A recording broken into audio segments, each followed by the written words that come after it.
Hey guys, we're heading into the week of October 12th through October 16th, 2015. I'm here with my Bulls vs. Bears outlook. I do not have a Bulls jersey on. I don't have a Bears jersey on. I've got this white shirt to kind of signify my surrender to the market, because sometimes I think people like me, we sit up here and we try and act like we know what we're talking about. But the last couple weeks in this market, I think, is a good reminder that at the end of the day, you are at the mercy of the market's movement. And you can have a plan, you can think you know what's going to happen, but all you can really do is react to what's happening. If I would have told you that the market was going to rally 150 points, in a week and a half, I would have been lying, or at least I would have thought I was lying. And, back in August, I didn't think the market was going to drop 200 points in a few weeks. So here we are now, we're right around 2015 on the S&P. And I don't know what's going to happen. And I think sometimes it's important to just admit that. You can't make a prediction every time. And, you need to admit sometimes you don't know what's going to happen. And that can then help you identify opportunities that you can react to once they start happening. So I'll tell you what I'm going to do. 2000.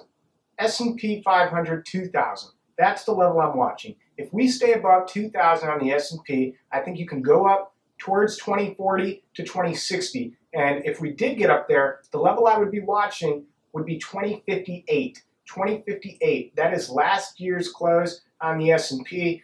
I want to see, can we go back into the green on the year? If you could, then hey, we might just keep on rallying straight up to all-time highs. If you were to get rejected at the break-even line, I think that's where you could see things come back down towards 2000. But in order for me to start looking for some solid downside again, we have to come below that 2000 level on the S&P 500. Below 2000, some levels I'll be watching. First, 1987. We saw a low there, I believe, this past Monday or Tuesday. 1975, that's just a quarter mark.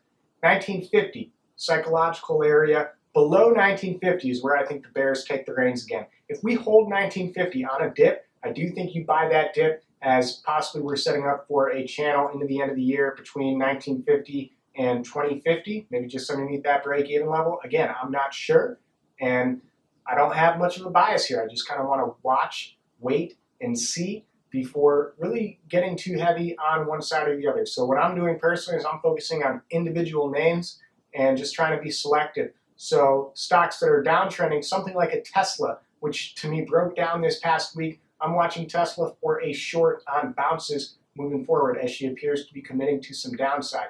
And then you've got something like Apple, which had been downtrending, but then on Friday showed a good rally. And I want to see, can Apple now turn the corner and start rallying again, getting back up towards the 115, 120 area. And then you got two stocks like Amazon and Google, which are at levels that they were at before the August crash. So they look really good. And if the market does keep rallying, I suspect Amazon and Google are two tech stocks that perform very, very well. So just trying to be selective, treat names as individual, not really look for them to trade with the market, so to say, because again, I don't know what's going on with the market right now. It's doing its thing, and I'll be watching that 2000 level on the S&P 500.